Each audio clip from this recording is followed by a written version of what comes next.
ערב טוב, חברים יקרים. אני לא קורא מדי.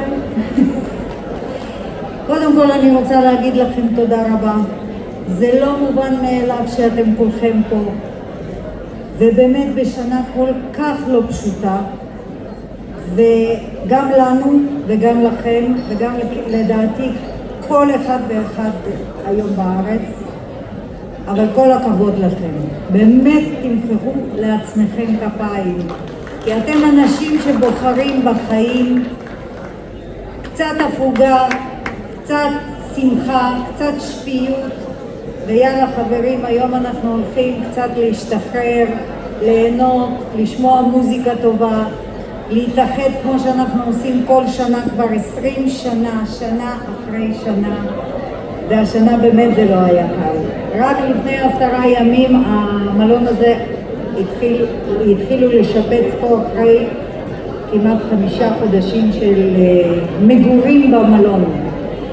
זה לא היה קל, אבל כן צלחנו ואנחנו כולנו פה, ואני רוצה להגיד לכם תודה רבה.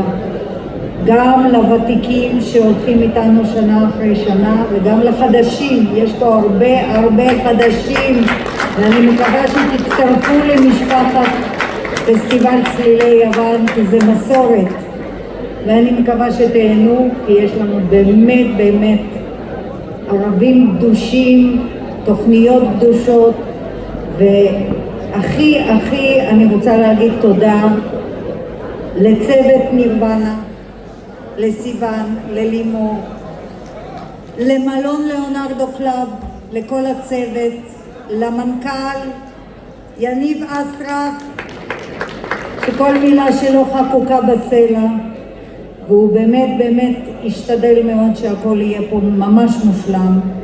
אז חברים, בואו נהנה, תודה רבה.